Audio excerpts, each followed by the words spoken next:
TikTok वाली चुड़ैल। मुंबई के एसकेएस कॉलेज में रवि इंजीनियरिंग की पढ़ाई कर रहा था।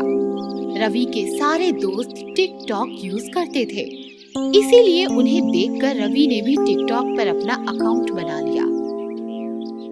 रवि कई दिनों से टिकटॉक बना रहा था, पर उसके फॉलोअर्स नहीं बढ़ रहे थे। एक दिन रवि कॉलेज से घर लौटा और अपना फोन चेक किया तो उसे एक नया टिकटॉक वीडियो चैलेंज दिखा। उस वीडियो में एक लड़की शहर की एक सुनसान भूतिया बिल्डिंग में जाकर आई एम डेयरडेविल कहती है और दूसरे टिकटॉक वालों को ऐसा करने के लिए चैलेंज करती है। मुंबई में उस बिल्डिंग के बारे में कई अफवाहें थी, लेकिन फॉलोअर्स के लिए रवि ने चैलेंज एक्सेप्ट किया। ये सही मौका है फॉलोइंग बढ़ाने का। रवि के दोस्त अरुण ने उसे बिल्डिंग में जाने से मना किया, पर वो नहीं माना और अगले दिन ही भूतिया बिल्डिंग में टिकटॉक वीडियो बनाने के लिए चला गया। रवि ने रिकॉर्डिंग चालू करके जैसे ही आई एम डेयरडेविल कहा तो उसके पीछे दरवाजा अपने आप ही बंद हो गया और बिल्डिंग में जोर जोर से हंसने की आवाज आने लगी। कौन है भाई?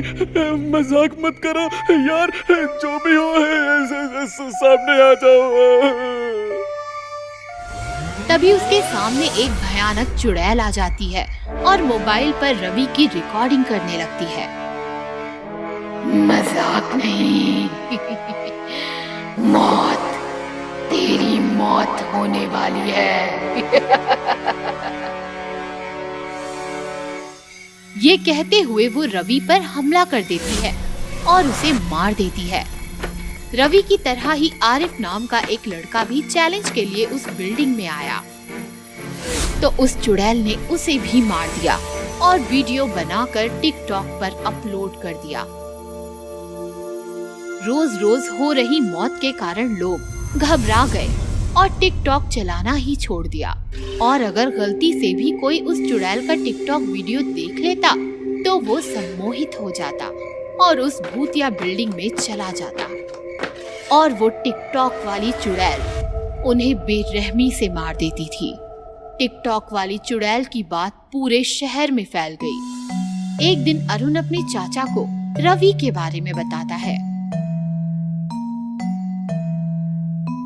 बच्चों को 10 बार कहा था कि वो बिल्डिंग भूतिया है, उससे दूर रहो, लेकिन ये आजकल के बच्चे हमारी सुनते कहाँ हैं और फिर पछताते हैं।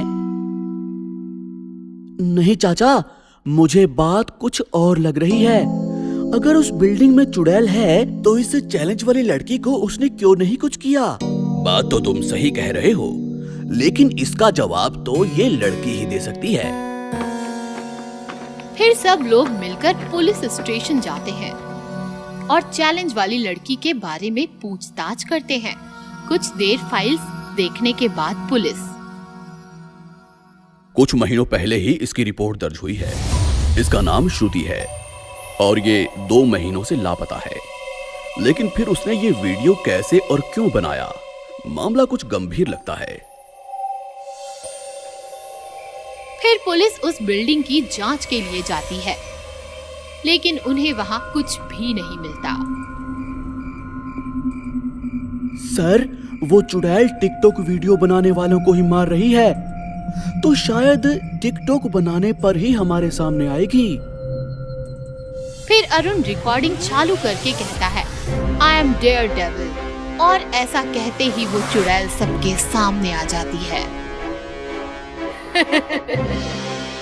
क्या बात है, आज मरने के लिए पूरी बारात आई है। कोई बात नहीं, मैं तुम्हारी विदाई भी अच्छे से करूंगी। और चुड़ैल अरुण पर झपट पड़ती है। तभी पुलिस इंस्पेक्टर अपने गले का तावीज चुड़ैल के गले में डाल देता है, जिससे चुड़ैल तड़पने लगती है। बता, तू लोगों को क्यों मार रही है? बता, नहीं तो तुझे ताबीज से अभी जला दूंगा। मैं अपना बदला पूरा कर रही हूँ, अपनी मौत का बदला। मैं टिकटॉक पर काफी फेमस हो गई थी और इस बात से मेरे दोस्त मुझसे जलते थे। एक दिन मेरे एक दोस्त ने इस बिल्डिंग में टिकटॉक वीडियो बनाने के लिए मुझे बुलाया और मार दिया। इस टिकटॉक की वजह से मेरी मौत हो गई। इसीलिए जब तक मैं सारे टिकटॉक वालों को नहीं मार देती, मेरी आत्मा को शांति नहीं मिलेगी। ये कहते हुए चुड़ैल ताबीज को तोड़ के फेंक देती है और इंस्पेक्टर को गले से पकड़ हवा में उड़ा देती है। चुड़ैल इंस्पेक्टर को मारने ही वाली होती है कि तभी अरुण के चाचा श्रुति यानी चुड़ैल के माता पिता को लेकर वहां आ जाते हैं। रुक जाओ बेटी, इन्हें छोड़ दो। इसमें इनकी कोई गलती नहीं, छोड़ दो इन्हें। अपने माता पिता को देखकर चुड़ैल शांत हो जाती है और रोने लगती है। मैं इंस्पेक्टर हूँ, मैं तुम्हें इंसाफ दिलाऊंगा। बस तुम लोगों को मारना बंद कर दो। किसी एक की गलती की सजा सबको देना बदला नहीं होता। फिर पुलिस श्रुति के दोस्त को गिरफ्तार कर फांसी की सजा दिलाती है और श्रुति की आत्मा की मुक्ति हो जाती है।